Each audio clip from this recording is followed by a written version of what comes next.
Hello, everyone. It is that Weems guy here for another episode. And joining me tonight for I think his third episode I of the think so. shows Yeah. is Dave Spaulding. How you doing, sir? I am doing well. How are you doing? I am doing well. I do hope that when I do finally get around to retiring, that I do a better job of it than you've done. I should clarify just because I said I would retire didn't mean I would never teach another class. I probably should have said I was closing my business Yeah. instead of saying I was retiring, though. I'm not sure teaching two classes a year is actually being back in the business, Yeah. you know. And these last two classes, I did it to help Rich Nance get his training business up and running, even though he hasn't got enough time to do a training business. Yeah. That guy's so busy with podcasts and TV appearances and writing and everything. That guy is just going 100 miles an hour. Hey, running a training business is not as easy as that people that have not It done it think it is. it is not. It is not. It's not near as glamorous as a lot of people. Oh man, you travel around. And no, that's not all that fun at all. Yeah, as I have been driving through the night to either get to a location or to get home from a location, numerous times I've said, I'm not going to do this again right up until I schedule another class. Until you do it again. I Yeah. was always amazed at how dark West Virginia is in the middle of the night. It's really dark there. Yeah, there's a lot of America that does not have power. They Uh, that at least they don't have light. That's for sure. right. Yeah, they're not street lights everywhere. Mm-hmm. Yeah. I started off my career working in an urban setting, even though I grew up in the country. I started off working for an urban agency, and then I went to work for the sheriff's office in the neighboring county, which has some very rural areas. And I remember responding to a call in the middle of the night to come help somebody with something, getting out of the car going, wow, it sure is dark. Sure is dark out. Yeah, I You get remember away from, quite go ahead. well. Yeah. You get away from the halo of the headlights Mm-hmm. and it's pitch black, nothing. Yep. And you're Yep. chasing a guy through the woods thinking, man, he could be right here. And I would have no clue. Oh yeah, all that stuff they tell you about. Keep shifting your eyes so you'll catch them out of the corner. Not when it's that dark. No, Not when it's no. that dark. As I heard someone describing night vision in another show, uh, all it does is amplify light, but there Mm-hmm. has to be light there for it to amplify. And it's pretty darn dark some of these places, isn't it? Oh, yes, it is. Mm-hmm. Oh, yes, it is. And, you know, I'm guilty of this too, that when, you know, taking a class, knowing how much I paid for the class, standing on the line, counting the number of students that are there at the class going, that guy, he's raking it in for this. But then when you realize it's not that money for just 2 days, it's really 4 days because they got to get there and get back. Mm-hmm. 40% off the top for taxes. Uh, all the stuff that's on. I taught a class in Michigan a few years ago that 32% of the revenue just went straight to expenses. Mm-hmm. Yeah, you're getting a hotel and you're flying there, or your gas, or Mm-hmm. in my case, if I had to take Bucky with me, I had to pay Bucky's airfare and I had to pay for Bucky's food and Mm-hmm. all that kind of stuff. So you don't, I mean, you do well, but I think it would be really difficult to make a living in the training business unless you were retired, had some other source of income. Fortunately, that was my case, as I had a police pension. Yeah. Uh, Trying to like live off what I did with the training business, especially when the kids were little, I couldn't have made it. Yeah. I use mine as just a way to fund my going to classes and buying stuff if I want to and everything else. It's just so that, let's just say my gun hobby doesn't come out of my salary. Yeah, yeah, And it's just a way to fund all of that. I get that. All right. Well, the reason you're on tonight is we're going to talk about your new carry optics video. And I thank you for having me. I appreciate it. Well, I appreciate you coming on. And this is through Panteo, and it's available now live Yeah, online. If you want to tell right. folks how they can get to that. That is correct. They can go to the Panteo Productions. I think it's Mm-hmm. makeready.com or something like that. And all the episodes are streaming for free right now. Yep. I was actually shocked by that because when I saw that you posted on your Facebook page that it was live, Mm-hmm. I went over and I clicked on the link and it started playing. I was like, wait a minute, I don't have to break out a credit card or anything. That No, was pretty no, cool. no. That's the idea of selling DVD or CDs or DVDs or whatever that, and or paying for it. That stuff's gone. There's too much free content out there. Yeah, So now the money is made through the sponsors. yeah.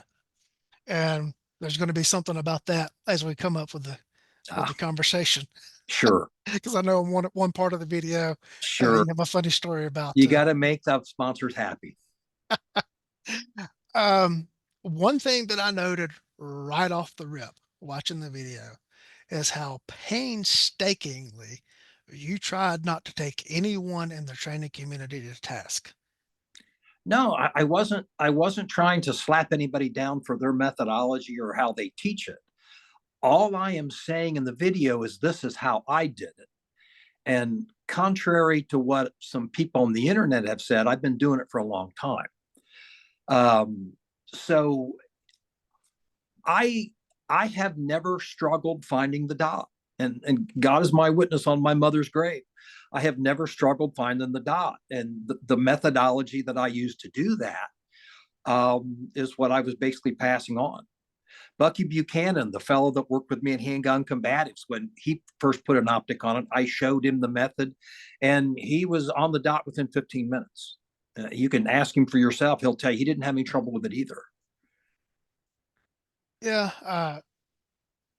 like I said, I noticed that you did not, you actually painstakingly tried not to take anyone to task, but knowing the internet as we both do, someone is going to find fault with something that you said and going to Oh, take personal offense of it. And there'll be rebuttal videos and stuff so they can with get with clicks. without a doubt, Yeah. without a doubt. But those people, it's seldom about the subject matter; it's about drawing attention to themselves. That's what they're trying to do.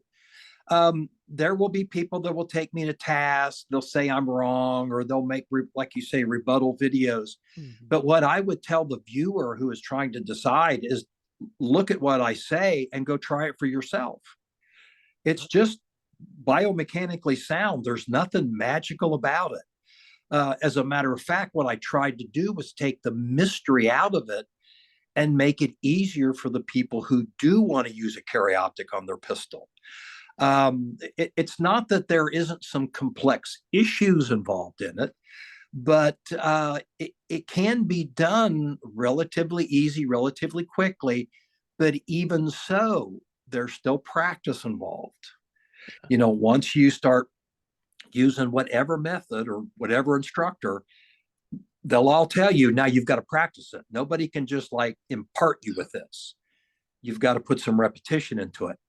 Um, but what I'm doing here, I think, is probably less intensive than some of the other methods I've seen. And I'll be the first to tell you, Lee, Mhm. I haven't seen every method out there Right. for finding the dot. Mhm.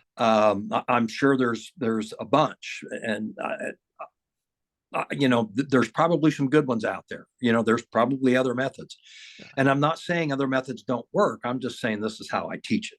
Right. This is how I do it every time I go out. Yeah. I have seen some very good methods be presented that work very well when you were standing on both feet, squared to a target, Hmm. that don't hold up once you get out of that position. And I know yours is geared around, it's got to work wherever it's going to happen. Well, that was why we called the video carry optics for combative pistols, Hmm.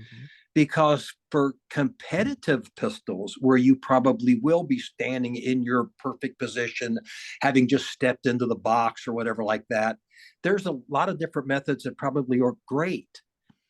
But you and I both know the single most important thing you can do in a gunfight is get the gun between you and the threat. And not just the gun, but the muzzle. Yeah.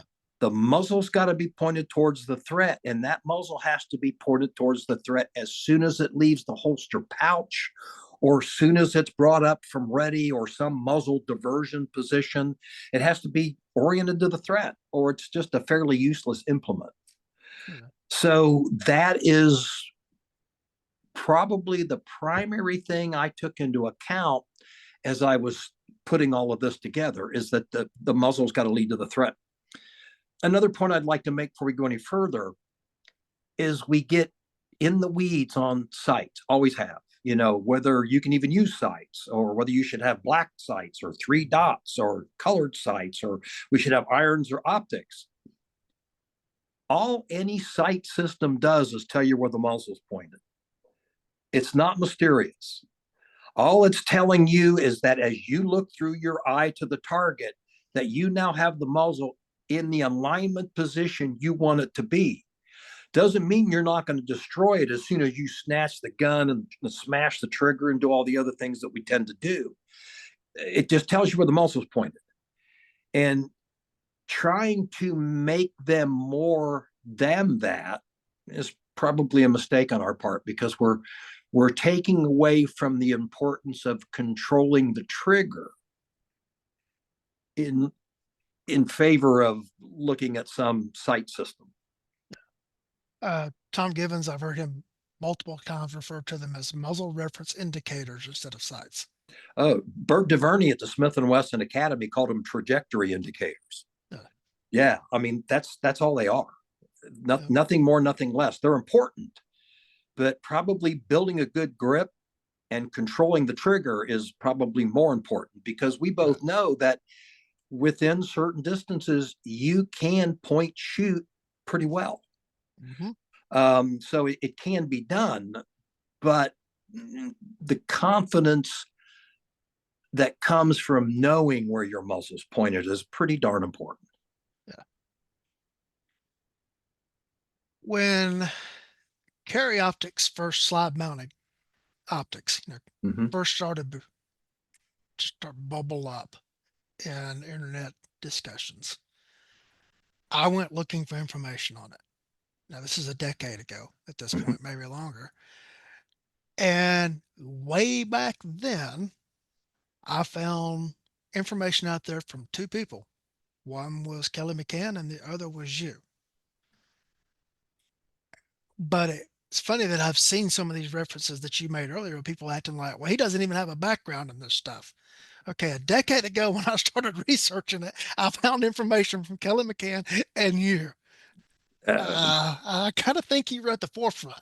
Well, yeah, I kind of was. And, you know, interestingly, back in probably the early 90s, when I was shooting matches, and I never had a scope mounted pistol of my own. It was always borrowed. I was a cop.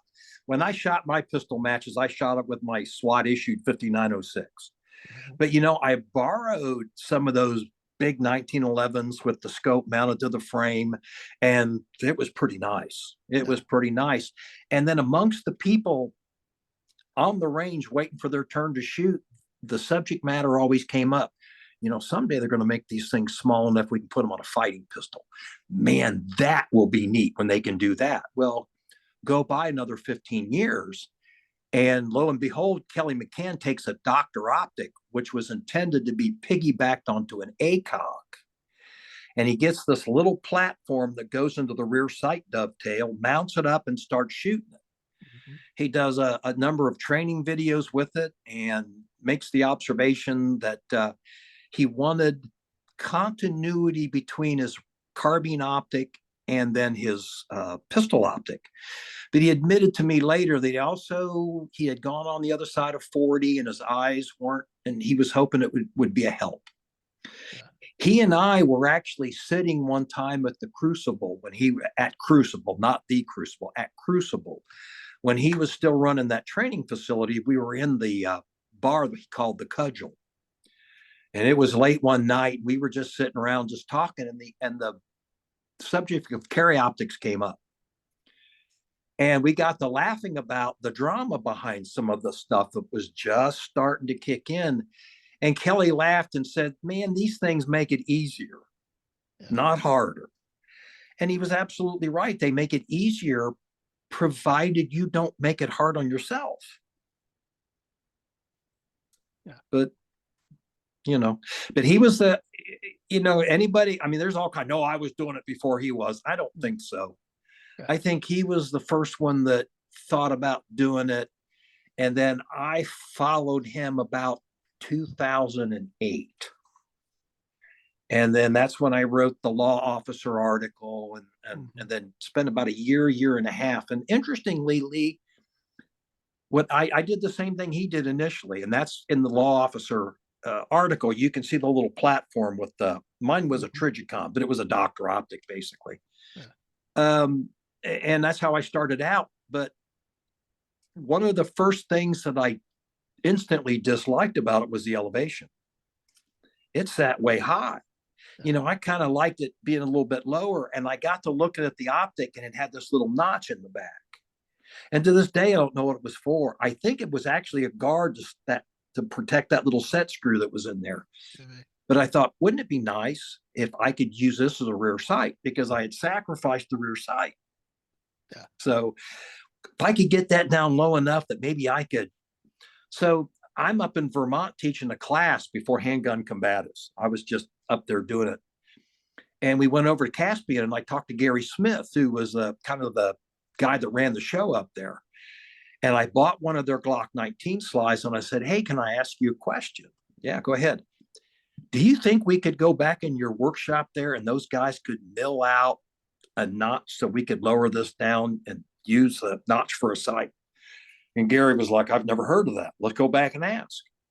So we go back in the workshop, and the first thing the gunsmith says is, "There's an extractor channel down this right side." And yeah, we're aware of that. He says, "So we're going to have to kind of be careful. We want to get it so low because we're going to have to leave enough material for some threads. Do you think you can do it?" Are you willing to risk your slide?"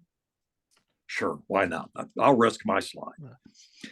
And Gary and I went to lunch, and we came back, and they had done it. They had sheared it, mounted it in there. He had to cut a screw for that right side and all that kind of stuff. And they got it low enough to meet up with a hiney front. I wasn't thinking about slide impulse. I wasn't thinking about saving the dot. I'm not even saying that I'm the first person that ever did that. Far from it. All I'm saying is I wanted to lower it enough that I could line up my irons with it. And then the remainder of the year and a half or so, I used that gun and that optic, and I Mhm. trained with it. I taught some classes with it. I passed it around at law enforcement functions. I gave it to some SWAT teams to play with. And almost universally, the feedback was, "Yeah, this is neat. We like this." Oh, there were some iron sight purists that, "Nah, I don't care for that." And I'm like, but the feedback we got was really good. And then that's what I pretty much wrote in the second article for Law Officer, and what Trigicon used in their position paper for the development of the RMR. Yeah. And that's no boast. You can find it, it's in there. Yeah. So you couldn't have been just recent to this field when the optic everybody started out using actually cites your work. The RMR was kind of the class of the field. And when they Yep. developed it, they cited my Yeah. results, that my observations and things like that. Yeah. Guy, The yeah. Pete McGrath, I believe, was the author of that. I don't know if he's still at Trigicon or not, but they definitely cited me. And if you can find it online, you'll find it for yourself. No brag, just fact. The law officer article was one of the early sources that I found Mm-hmm. with the Caspian slide. Right. And you probably found Kelly's like inside the Crucible videos and stuff. Yeah. Yeah. Yeah. Well, I found references to Kelly's stuff, Okay. not Yeah. necessarily his thing. Right. Um, funny you mentioned the vision. I had cataract surgery in both eyes last year. I no longer have like very quick focus adjustments, especially at closer ranges. I set up my first dot gun in 2021. Um, Went out and immediately as the starting point, shot the IDPA 5x5 classifier and missed master by like a second and a half or so on that run. Just out of the box with the optic. And then about a lot of the class because I came to your class. You and I have had countless discussions on optic Right. and Right. everything. And I had a hard time making the transition. It took a lot of work. I was asking a lot of questions. The internet kind of branded me as an anti-dot guy because I was asking questions, but those questions were coming from I was doing the work. I took your class. I took Brian Hill's class at the very beginning. of fooling around with the optic. Ended up going to numerous dot instructor classes, trying to figure out the shortcuts to this thing. Um, Shot it most often, in classes and in training, was still carrying my iron sight gun up until December of 2023. And then that's when I went carrying an optic full time. Mhm. Uh, had in 2024, like I said, cataract removal in both eyes. Um, have been shooting a dot gun exclusively for over a year until a couple of weekends ago, I went out to reclassify an IDPA again, to shoot the 5x5 because I wanted to see what I could do with the optic now. Step out of the truck, put on my optic pistol, beat my previous time by over 3 seconds. All right. When we go back out to the range again and I pull out my iron sight guns, I'm having a lot of trouble with the vision accommodation of there's the target, there's my front sight, and everything bouncing back and forth. And it took me a little while to work that out. Mhm. Um, I don't have that problem with the dot. You see, my cataract story is a little different. Yeah, I like you had cataract surgery, and I went from near vision to like far vision. yeah. The only time I wear glasses now is like reading, and that's Yeah. when people see me pop these off the back of my cell phone, and they're Hmm. like the monocle of the 21st century. And other than that, I don't have to wear corrective lenses Yeah. unless I'm using irons. Yeah. Then I got to put a contact lens or a pair of glasses in. The carry optic, I don't have to use Yeah. corrective lenses. My vision is clear now and I can drive at night. Yeah. I have problems with focusing on things close, Mm-hmm. like very fine focus. And I have problems where if I shift my focus to a different depths, Right. it takes a little bit for the computer to catch up. Yeah. Um, and it was funny when I shot that run with the carry optic on the 5x5 here a couple of weeks ago. It was like cruise control. And I wasn't even running How many years has it been now since you had it? the gun or the No, the surgery. cataract surgery. I had both cataracts removed in 24. 24. Okay, you're Yeah. still relatively new. Yeah. 4, 5 years down the line, Yeah. my experience has been as my eyes got better. Okay. So Yeah. you're probably still transitioning. I still sometimes see the edges of the new lenses Mm-hmm. that are in my eyes. That goes away. Yeah. That goes away. It's gotten better, but it's still comes up every now and then. Mm-hmm. Um, like I said, I got out and I ran the duck and I didn't even push as hard as I could run. Mm-hmm. Now with the irons, I got out, started running at that speed, ended up having to back off so that I could give my eyes a chance to do what they had to do Sure. to see the things. And it's just amazing to me that it took me so long, so much effort to make that transition. And now it's like I want my whoopee. Give me my optic on top of my gun. Um, Sure. I did not realize, like I said, how much when you're looking through the irons, how much the slide being up just a little bit higher obscures your vision. Mm-hmm. Like the lower half of the down zero on IDPA target, Yeah. I don't see that anymore. Yeah. Whereas when I was running with the dot gun, I saw the whole down zero. Yeah. They have some advantages. I mean, they're not perfect, Yeah, but they offer some advantages. And I've said it before. I'll say it again. They're yeah, not essential, right. but they're sure helpful. Yeah. Oh They yeah. they can be very helpful. I can definitely do things with a dot gun that I was never able to do with irons. I I Like don't disagree. distance shooting, some unusual position shooting, and the like. Mm-hmm. Um, I did shoot. Our state training center has a Rogers range, and we just introduced a new course on that. And I went down for the first run of it about a week or so ago, and I had a lot of trouble with the support hand stages. Now, I did have surgery on my support hand last year as well, and my hands and my eyes, just everything is wired back together. I went with intent. Oh, I'll go down here, and this will be my chance to shooting OPA to get everything wired back together, and I struggled. Yeah. Um, while I agree they are extremely useful in what you can do, Mm-hmm. I still see lots of mechanical issues with the optics. They got batteries in them. Yeah, Yeah, they got batteries in them, and they yeah, can be smacked, or well, so can they on a rifle, but yeah, an optic on a pistol is not the yeah, same thing as the optic on your M4 carbine. yeah, They take a little bit different abuse. At the same time, every month they get better, and yeah. they get better, and they get better. Trigicon does a really good job of keeping track of the optics that are returned for them for warranty or repair Mhm. and the reason for it. And it's seldom the things that people think it's going to be. Oh, it got dropped upside down on the concrete, Yeah, or it got wet, or whatever the case may be. They tend to be battery issues. yeah. You know, a lot of times people just don't change the battery, and you got to kind of do that just like you do in your flashlight. But they're getting better. I trust them more and more all the time. Yeah. I really do. Michael Branson of Gideon Optics said that the number one reason they have stuff returned is that people buy the wrong footprint. You know what? I wouldn't be a bit surprised.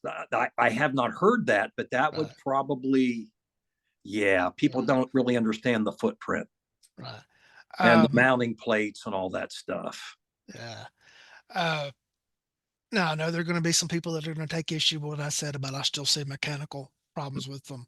Yeah, Most of the problems that I see are user induced problems in that they were mounted incorrectly, or the big one I've been seeing a lot of lately is the battery trays not being properly secured and coming out and the battery coming out. that That's a stuff user called lock. problem. That stuff called Loctite. Yeah. Yeah, and letting it sit for 24 hours and degreasing it before you. Hmm. There's so many things that people don't realize you need to do, but if you do them, Yeah. um, you have less and less problems. Yeah. I did see a catastrophic, like, mechanical failure of an optic in the last 2 weeks. Okay. Um, and it was one of the SIG commercial ones where the dot all of a sudden shifted to the upper left hand corner of the window. And when the guy tried to bring it back, the adjustment screws just free spun Mm-hmm. and wouldn't move the dot. And it was to the point where he could not hit with a dot. And guys, well, he just know what he's doing. He shot a perfect 125 at Rogers. He knows what he's doing with He the knows what gun. he's doing. With the Yeah. gun. Yeah. Matter of fact, he was shooting the demo for us, and when he missed a couple of shots, we all like, "What? He missed?" And when he got done, he's like looking at his gun. He looked at the optic. He says, "Hey, seconds were like, hey man, shoot a group with your iron sights." And so he shot a group with his iron sights, and then he put the dot up there, and it wasn't even hitting on the Yeah. steel target and everything. All right, that's he goes and gets another gun, comes back out there, and it's fine. Well, let's be honest. Yeah. Optics vary greatly. Mm-hmm. Anybody that says they're the same across the board, they are Yeah. not. They are Right. built to different specifications. Yeah. I know the big names are Mm-hmm. more expensive, but Yep. this is not. This is like buying tires. Yeah. This is not if you're putting tires on a pursuit vehicle, you don't want recaps. You know what I'm Right. saying? Yeah. This is a life-saving instrument because we're talking about combative pistols, not Right. not plinking. If Yep. you're just going to the gun club and plinking, put whatever optic on it you want. Yeah. Save some money. Yeah. But if you're carrying the gun because you may save your life, you should buy the best you can afford. Yep. And I'm just going to throw it out there: Trigicon, Aim Point, Loophole. Those are just proven brands, Yeah. and they work well, and their customer service, in my experience, has always been good. Yeah. Every pistol that I have on it that has pistol that I have that has an optic that well, I can't say that. I do have a couple, one with a Holosun that I carry, but my duty Mm-hmm. pistol, everything like that is all Aim Point. I do carry sometimes a 365 macro tac ops that has an APS carry on it, Holosun. Mm-hmm. Okay, I've got an enclosed optic that's from C&H Precision, Mm-hmm. and they Yeah. started out making the mounting plates, and then Mm-hmm. went into optics. Yeah. And it is a wonderfully tough optic. I've Yeah. had really good luck. Now I'm talking about one optic out of however many they make, Yeah. but the one I have works very, very well. And Yeah. I'm not, I don't baby my gear. Yeah. I mean, I don't go out of the way to destroy it, but I mean, I don't try to like treat it with kit gloves. Yeah. It's a piece of kit, so that's how I use it, and I've been really happy with that so far. Like I said, I've got the Holosun on the 3265, and I got another one set up the exact same way that I can train Mm-hmm. with. Mm-hmm. Um, the EPS carries got on those, and then so I've got some other stuff. I got a Trijicon SRO on my favorite gun to shoot, my CZP10C. I've got a little bit of everything out there running around playing with it. Mm-hmm. Most of the time, if I'm going like, hey, go hunt bad guys, I'm taking something with a name point on Yeah. it. Well, I got more optics than I have pistols to mount them on, so that gives you an idea of the different ones I've tried. Yeah, Um, and that Trigicon SRO is tougher yeah, than people give it credit for. yeah, Oh, that's made for competition, and yeah, you probably shouldn't drop it upside down on the concrete. But yeah, I've dropped that gun on its side on the range deck and picked it right up and used it. It's yeah. all scratched up and everything.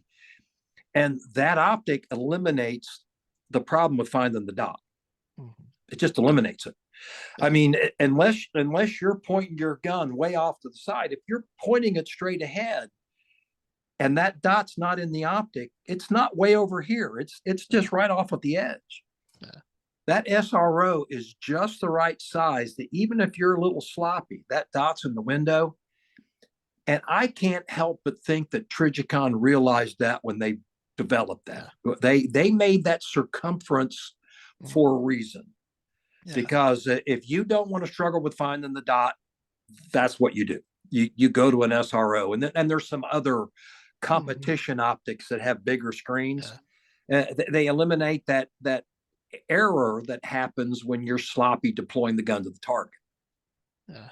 I mentioned in the last couple of episodes that I just got back into shooting GSSF matches. Mm-hmm.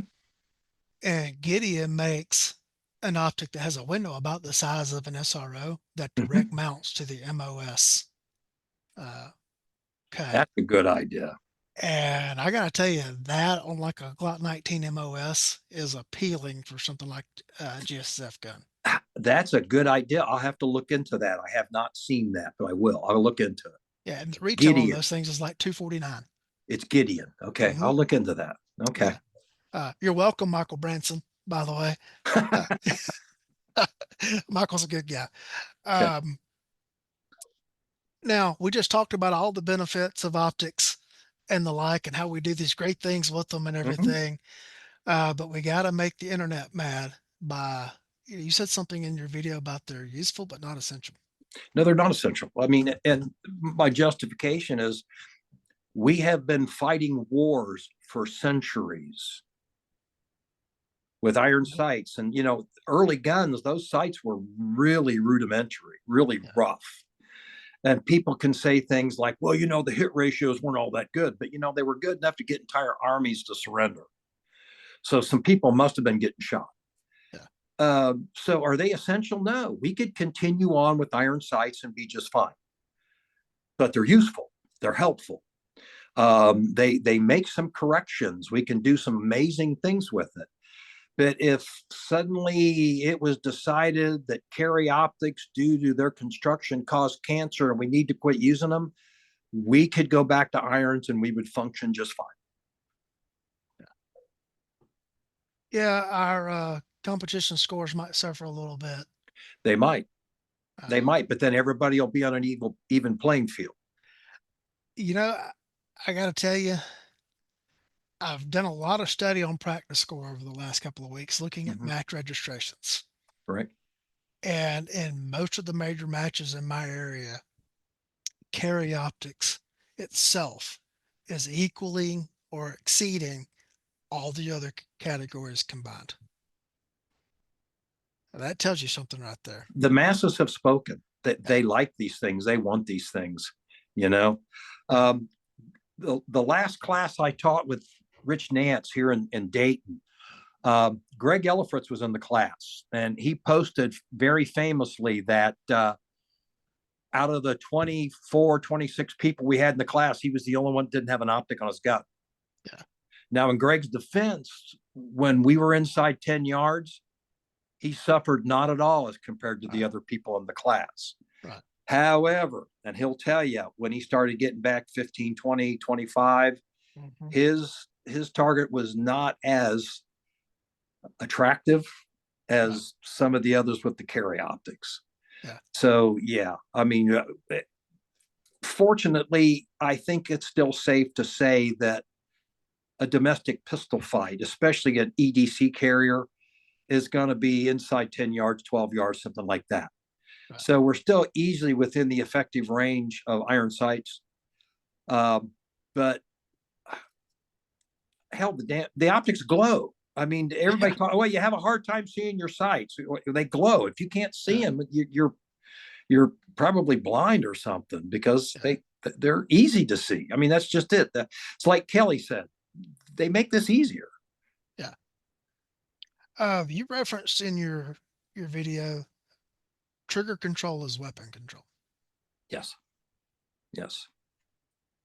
And you also tell me that people can see what's happening in the dot, and it tells them what they're doing on the Yes. trigger control, which is, to go to your other classes, is really grip control more so than Mm-hmm. trigger control. Well, remember when we used to use lasers for trigger control because people could see on the target how their muzzle was moving around? Well, it's the same thing with the carry optic. Even if you don't like them, if you're working on trigger control, that dot tells you exactly what the muzzle's doing. Yep. So it can enhance trigger control. It's a great trigger control training aid. And let's face it, the reason I say trigger control is weapon control, I got my handy blue gun here, is that as you press the trigger to the rear, this muzzle has to stay in place. Well, as you press it to the rear, if you start doing things like this, then you lost control of the weapon. So when I make that statement, it's because trigger control directly affects your ability to control the weapon. I mean, it's everything. If you can't depress that trigger straight to the rear, it doesn't matter what kind of sight you got on, you're not going to hit what you're shooting at. For those of you that are getting the audio feed of this, when he said, if you do like this, he tightened all the other fingers on the hand, and it moved the muzzle low left. It's a sympathetic interaction. It's but and it's not amazing to understand how it happens. I mean, we do this all day long, different forms and functions and whatever. And then the only time we do this is when we put a firearm on our hand. And as we all know, the handgun is the hardest of firearms to shoot accurately. So you've got to depress that trigger straight to the rear. There's no way around it.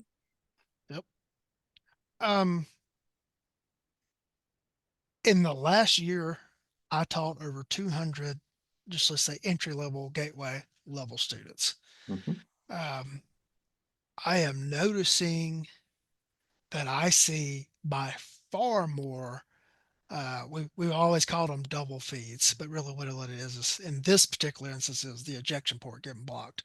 When people go to run the slide and they basically block the round coming out of the ejection port because their hand is in front of the optic covering the ejection port, it creates a double feed.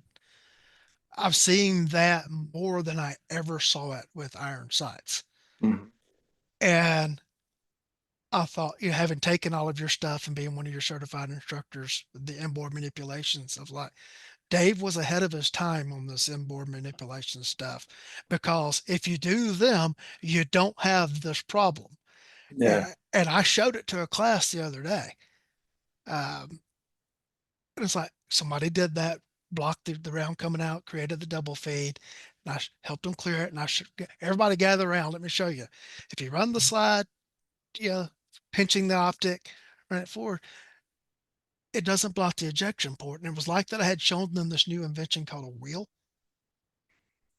They were amazed. You mean you can do that? It's like, yes, you can do that. It works wonderfully. Why don't you try it? I mean, it does when you turn the gun in sideways, like it's like this big knob you can grab a hold of, And matter of fact, if you use the overhand, it creates what I call a drape effect, where your hand literally comes here and then it drapes down front and back. And you can see I'm literally on top of the ejection, Yep. which is going to create that inline failure to extract. So by turning the gun sideways and just grabbing hold of the knob, it's easy to do. Now, I do tell people don't do this Right. because you're going to end up with a big sweaty palm print on it. And yeah, you can shoot through that, I realize, but why do it if you don't have to? Yeah, the inboard manipulations thing, that if I could go right back, all the way back to the beginning of my Mm-hmm. firearms training, that's the way I would have wished I had learned it, and Yeah. that was the primal um, motor program in my system. Because when I'm in my cognizant mind, that's what I do. Sometimes when I get pushed and I just am reacting and doing whatever to the gun, I go back to the overhead, just because Yeah. I had so many reps on that before trying to adopt the inboard. And Well, you're probably not going to die if you overhand, right, but you may create trouble for yourself because let's face it, in a yeah, gunfight, if you're doing anything but shooting back, you're in trouble, yeah, whether you're reloading or clearing a stoppage or whatever the case may be. yeah. So you could create a condition for yourself that could put you in peril. Mhm. As you were shooting some of your drills in the video, I noticed that you left in your misses and you owned them. You didn't do the Instagram thing of let me keep doing this till I get the perfect run, and we'll No, use that in the video. It's no. like you gave a talk about what you were about to do, then you threw a shot. And you just owned it and left it in the video. Yeah. Well, I'm 70 years old. Yeah, If I was shooting like some of these skinny jean Instagram, guys, people wouldn't believe it anyway. Wait a minute, he's an old guy. He can't be shooting like that. I shoot pretty good for a yeah, person my age, but by no means am I uh, perfect. And it's like I told the producers because that was talked about. I told the producers, I said my misses weren't that bad. right. My missiles were combat effective, even though I didn't hit the target, which is the goal of the drill. I realized Mhm. that. So my thought is that leave them in because otherwise that's just silliness. That's if people want to criticize me because I missed, let me come to your next range session and watch you. Yeah. When you were shooting on 2-inch circles and 3x3 squares, and then you have one out a little bit, Yeah, I and mean, you know what I'm saying. yeah, As you well know, I'm a big believer in shot placement. hmm, The targeting in my classes is pretty small, and I still stand by that, even yeah, though go fast is kind of what's taken over now. People want larger target areas to do that in. Until the day I die, I'll be a shot placement guy. I want things to be relatively small. Well, yeah, in a real gunfight, you're not going to hit a 3x5 card. Yeah, but what if you've trained to do that? Maybe you'll keep it in that 6-inch square, which will still be an effective hit. hmm, So yeah, I keep the targets pretty small, and even to this day, I practice on 2-inch circles and 3-inch squares and 3x5 rectangles and stuff like that. yeah. Um, you told me a funny story before we started recording, but you got to make the sponsors happy. And there was a particular sponsor gun for this video, Yeah. and the Gibbons Old West drill. Uh, Tom's Old West qualification. Yeah, I've really come to like that. I wasn't really familiar with the drill until that 52-week challenge started. When I was made yeah, aware of that, I was like, well, what drill are they? What is this? And oh, that's Tom Gibbons' Old West test. yeah. Well, I reached out to Tom and I asked him about it. He said he actually calls it the Old West qualification. Hmm, And though I can't find documentation of it, it sounds correct. yeah, I mean, you can see some guys sitting around a poker table or something, and they get to talking and they grab an old deck of cards that have lost their snap, and they go out and they put it on a fence post or they put it on a tree. And of course, they only carried 5 rounds, hmm, as Wyatt Earp discovered. You only carry 5 rounds in those peacemakers and see how many times out of 5 you can hit it. Well, in modern days, Tom added that 5 seconds, from the hmm, holster. And I just think it's a great drill. yep, Um, so I in my practice sessions, I don't carry a deck of cards around with me. I carry those 3-inch squares. Mm-hmm. Well, it's 2.5 by 3.5. A 3-inch square is the same surface area. No, it's not a rectangle, it's a square, but I think it's close enough. Yeah. And I've actually run it by Tom. Tom's like, I don't care. So in the video, when I explain the Old West qualification and the 52-week challenge and all that stuff, I shoot a demo. Well, the producers hand me a Rock Island Arsenal 1911 tactical, which is a huge double stack pistol. And anybody that knows me know that I can wear women's gloves. I have little tiny hands. And so I'm putting the thing in a concealment holster and all that kind of stuff. And I'm doing the demo. And the first time I come out, I can't get the trigger to work. Literally, I can't hit the thumb safety and the grip safety at the same time because I don't have enough meat. Mm-hmm. Literally not enough meat. So we had to do it a couple of times before I could get a successful drill. And even then I missed it. I missed one low. But I did do a cleanup and I did it. Mm-hmm. But it probably wasn't my finest hour. And I'm not sure how the folks at Rock Island liked it. But let me say right now, it was a wonderful pistol. It ran like a top. It was a big heavy gun, so there was no recoil. I mean, you didn't even lose the dot. It ran great, but in our effort to make the advertiser happy, I may have, put a little embarrassment on myself. So, Well, there you go. The reason that they sell so many different types of guns is that we all like different things. yeah. There was one of the guys in the film crew was a big guy with big hands. He loved that gun. Yeah. But no, I'm more of a smaller gun guy. I cut down the grip on my Glocks because the conventional grip's too big. I can't reach the trigger like I want, so I have them reduced in size. But it's not right or wrong. It just is. Yeah. Having been shooting Gen 5s a lot lately, Mm-hmm. recently when I was, going out to shoot the IDPA classifier, one of the only guns that I had that would work for a certain category was a Gen 3. And Mm-hmm. I pulled that out. I was like, man, this feels big compared. I don't remember the script being this big on this Yeah, gun. yeah, yeah. But it was like going home too. Well, if anybody's wanting to know if they're going to make it different in the Gen 6, no. Yeah. I can't tell you any more than that. I've been sworn to secrecy, but the grip isn't the grip configuration, I should say, isn't going to change. It's going to be pretty much like the Gen 5. Yeah. Eh, yeah. Certain things are It's going to be better with than the them. third gen. The grip. I mean, it really is better than the third gen. Yeah. But and then I made it very clear that what I would have liked to have seen was a grip like Ruger's. That's like a 1911 grip on the RXM. Mm-hmm. Front and back strap parallel, and then build Yeah. back straps onto that. That Mm-hmm. that would be a nice setup. But neither here nor there. I got to tell you, I've always been a 19 guy compared to Mm-hmm. like the 17 Me size too. grip. Me too. Uh, Partially because the length of the grip, I don't heal the 19 as much as I do the 17. Okay.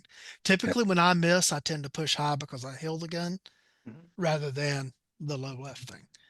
Um, at the NRA show, I got to handle the RXM with their full size grip module. I got to tell you, they nailed that. It's like a Glock 45, isn't it?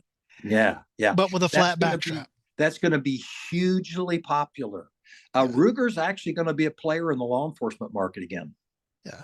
Yeah, they're The going to sell a lot of those, and that mounting system for optics that's on the slide. Yeah. Nobody likes mounting plates. Well, Ruger took care of that. I got to tell you, I've given some thought to doing an RXM and then taking that Holosun SCS for the 320, which is on a Mm-hmm. Delta Point Pro Mm-hmm. footprint, and mounting that on top of the RXM. And then I don't have to worry about a battery, and I have an enclosed emitter. Oh, that'd be like a SCS on the Glock MOS. Right. Yeah, that would Yeah. probably be a nice setup. Yeah. And like I said, the one for 320 is an enclosed emitter. Right, right. That's true. I didn't think about that. Yeah. Hmm.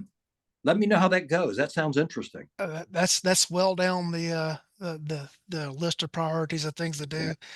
You know, the funny thing is about teaching classes is they do put money in the gun fund, but when you don't teach classes, they don't put money in the gun fund. They do not. They do not. And so I was looking at my gun fund the other day, and it's like, you know what? I'm just gonna have to finally go back out and teach a Needs class. an infusion. Yeah, It definitely needs an infusion. sure. It definitely does. Well, I Um, had some people reach out. This is a hint, Lee. yeah. I had some people reach out here recently wanting a handgun combatives class. Okay.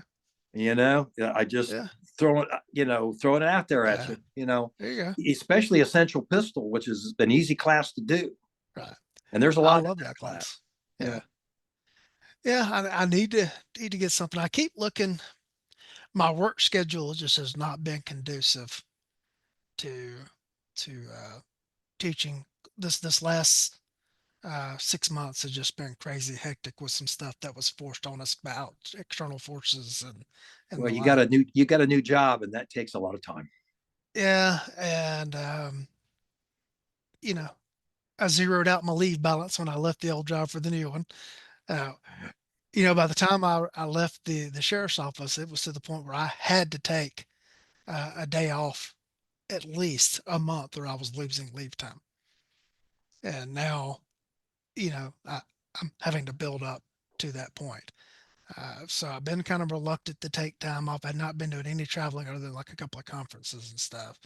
But just we've had so much turmoil due to some outside forces that I don't want to get into in this format. Sure. That schedule just has been. I've been reluctant to commit to something, not knowing that I was going to be able to fulfill that I get commitment. it. Yeah, yeah, and you just can't go out and throw a class together. There's got to be Right, planning if you want it to be any good. Yeah, right. so I get it. I get it. And when there's been range availability, it has not coincided with my availability and the like. Sure, And I'm sure. teaching all day, every day now. Yeah, And that kind of takes the enthusiasm out of doing it on the weekend, doesn't it?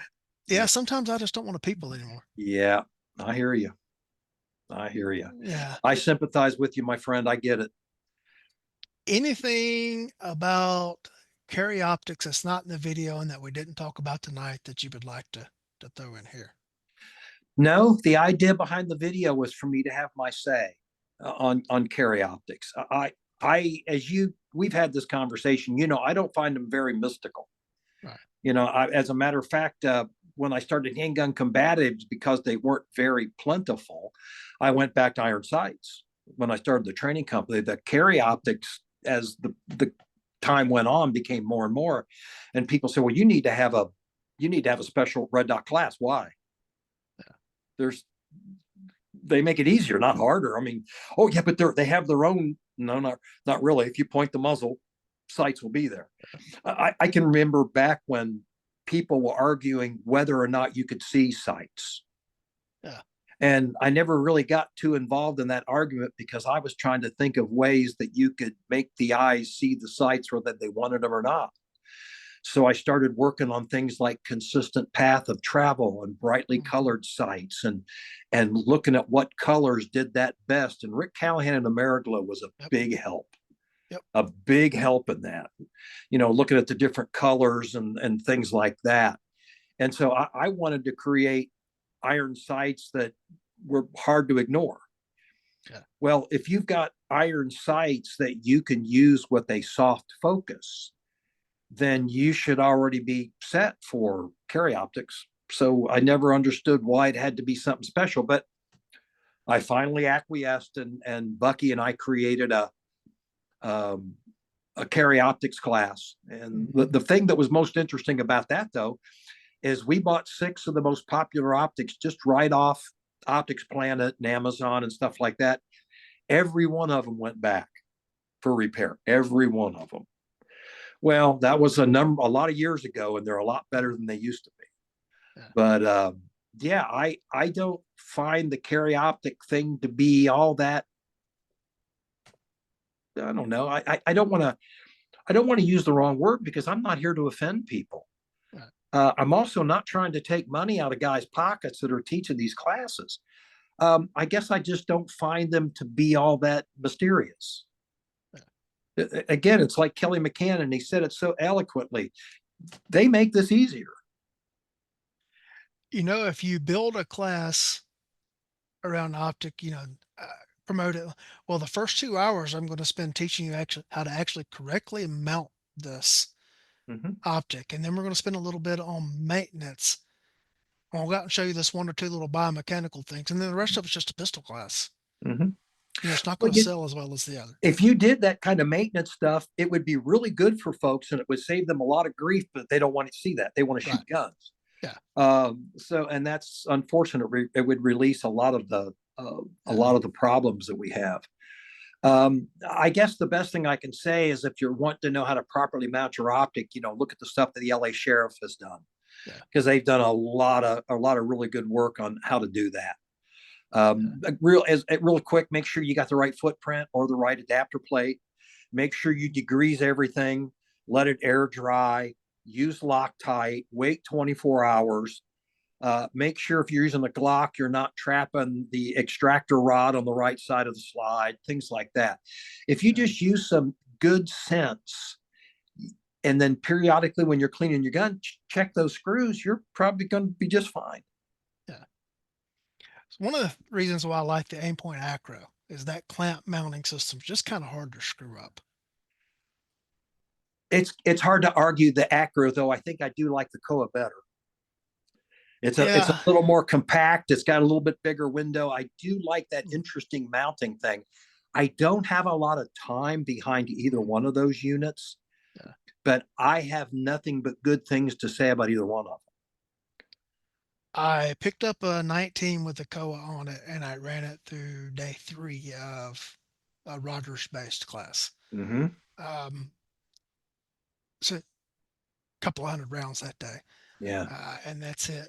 I really think they're onto something with the mounting system. Mm-hmm. Um, Still Now, have screws. still has Still screws. got to mount it. Yeah. Yeah. Took it out of the box and shot a group at 15 yards, and the gun was zeroed. The dot was. Didn't. I'm finding out of the better optics, I'm finding them zeroed or darn near zeroed out of the box more and more. Yeah. The last couple ones that I've actually mounted and done, I haven't had to do more than a click here and there Yeah. to get them where I want them. I did not make a single adjustment to this one and shot the class with it that day. That's great. That's good to hear. Now, where they have it zeroed, they've got the dot sitting like right on the front sight. Mm-hmm. There's no daylight between the dot and the front sight, and so it Mm-hmm. sits really low in the window. And I'm not sure I like that, just for personal preference. Um, but like I say, I took it out of the box, and it was good enough to fight with. So it's kind of hard to argue with that. In case you have that knucklehead that just slaps it on his gun and goes, that's probably a good feature. Yeah. I can see at the prices that they're selling them for agencies, if you're doing a transition uh, right now, a whole agency transition to optics, it's financially the best setup out Well, that there. Glock with that Koa on it, if you're Yeah. transitioning, it's a nice setup.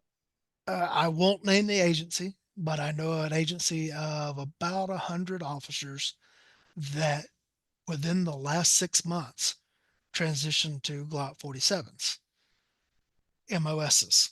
Mm-hmm. And their intention was they were going to buy the pistols this year and then buy the optics in the next budget cycle. Just because they didn't have the money to do it all at Yeah, one time. that's unfortunate. That's Didn't have, unfortunate. yeah, didn't have the money to do it all at one time. Now, when they bought the pistols, they bought the holsters that would accommodate an optic and everything else. So we're gonna have Okay. to do it through 2 budget cycles. Um, it's actually going to be financially better off for them to turn around and trade those 47s on guns with Koas than it is to go out and buy. I agree with you. And that came from I their agree purchasing. with you. I That agree came with from their purchasing guys. Like, look, you. Yeah.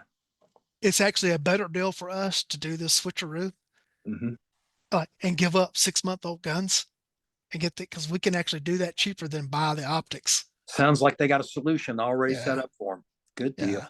Good deal. Yeah. So they'll get there.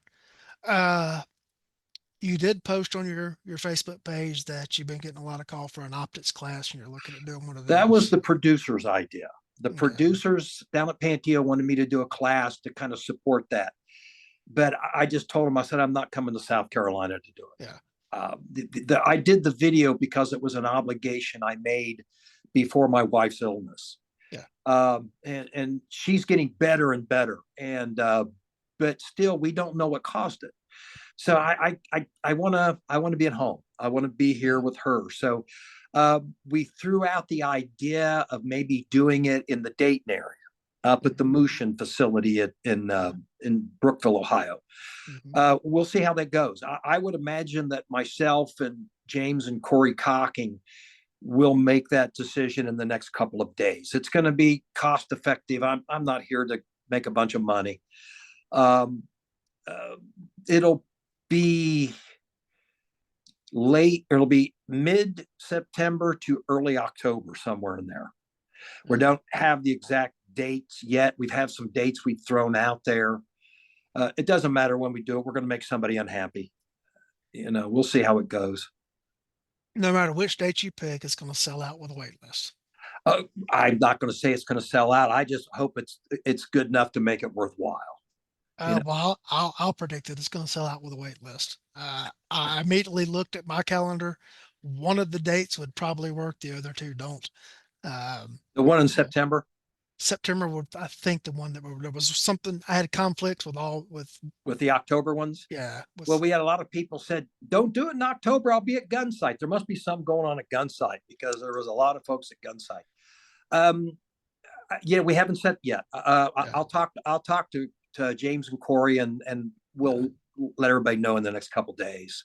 yeah, But it's going to be cost effective, and it's going to be my opportunity to try out some things that I've been working on of late. The funny thing about being retired is you don't quit thinking about this stuff. And I'll be out on a jog and I'll get to thinking about a certain topic or a method or a technique. And I'll start thinking, how can I make that better? How can I do that better? How can I get that across better? And I actually think I've thought of methodologies, and things work on me that may not work on others. right, But this will be my opportunity to maybe give them a try and see how they go. yeah. And to me, going to a class is all about the methodology. I can go shoot on my own. Oh, yeah, yeah. And Uh, you're wanting to hear what the guy's got to say or how he says it. right. Tom Gibbons came to Combative Pistol in Shreveport, and he was Hmm. very honest with me. He said, the biggest reason I was here is I wanted to see that inboard manipulation and how you taught it. Yep. Tom, I'm glad to have you here. Whatever, that's fine. Well, we were at Tom's house and we're sitting around the living room and we're watching one of your handgun combatives videos on Yeah. Panteo. And it was when we were showing the inboard manipulations Mm-hmm. and we all got to, well, where exactly is he grabbing it? Me, Hearn, Tom, several Yeah. others. And we're all dissecting the video. And I pulled out my phone and like looked at the schedule, said, well, there's one in Shreveport in February. You guys were going to Texas or something, weren't you? Yeah. Yeah. And so we just thought, oh, we can all make that. And so that's why we all showed up at that Yeah. class. We had a good time. It was fun. So now will We be a had some good time good to, conversations in the evening too. right. And it And would be the perfect opportunity to point out that John Hearn only won one belt buckle where I won two. that is true. That is true. Yeah, And you're never going to let him forget that. They'll be throwing dirt on his coffin and you'll still be talking about it. that's right. That's Yeah. right. I may have left instructions in my will, like if he outlives me to There you people go. people send stuff to remind him of that. Did you redeem at least one of them for the belt? Yes. Okay. Yeah, I did one on the belt and I kept the other for the box. Yeah. So Okay. All right. yeah. And like I sent him a message, say, hey man, what belt are you getting? Well, I'm gonna keep this one for my box. I said, well, I'll do that with my other one. Poor Hearn, you know, poor Hearn. He deserves it. He He deserves it. does. He He really deserves does. it. Anything else you want to throw out there? No, sir. Thank you very much for having me on, and because this was a very self-serving broadcast, I appreciate you playing along with me. Well, I appreciate you coming on to do it. It's Okay, always fun to talk with you. good. Let's hope we get up 20, 25 views. Let's All do it. right. Okay. Oh, we'll get plenty of views, but Okay, good. yeah, I we hope will. so. The show's numbers have kind of gone over the, we hit our peak and we're on the the downside of the slope. Part of that is I'm not able to produce them every week like I was Oh, previously. sure. Yeah. Part of it is, we were on a really good long streak there for a while where we're getting a lot of what I call the first generation guys were coming on and telling stories about, Hmm. gun sight, modern technique, Sure. a lot of that stuff. And so there was a lot of interest in that. When you get into, the same old topics that everybody else is talking about, and then you're competing with all of that. Well, if you'll let me know when you're going to put this up, I'll have Panteo put it on their social media. Sure. We'll put it on mine and Yeah. get see if we can spread it out. Maybe we can get a whole 30 or 35. All right. Well, we're recording this Monday evening. I normally drop shows on a Monday morning, but I wasn't able to get one out this weekend. So, tell you what, I will drop this one tomorrow morning. So You Tuesday know morning. what? I'll get it. Yep. Let me know. Yeah. Sure.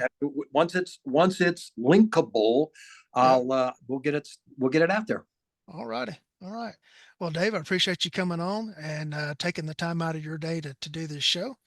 Well, And to thank the you for audience, having me, Lee. I appreciate it. It's always great talking to you. always great talking to you. And to the audience, we know that your number one asset is your time. Thank you for choosing to spend it with us.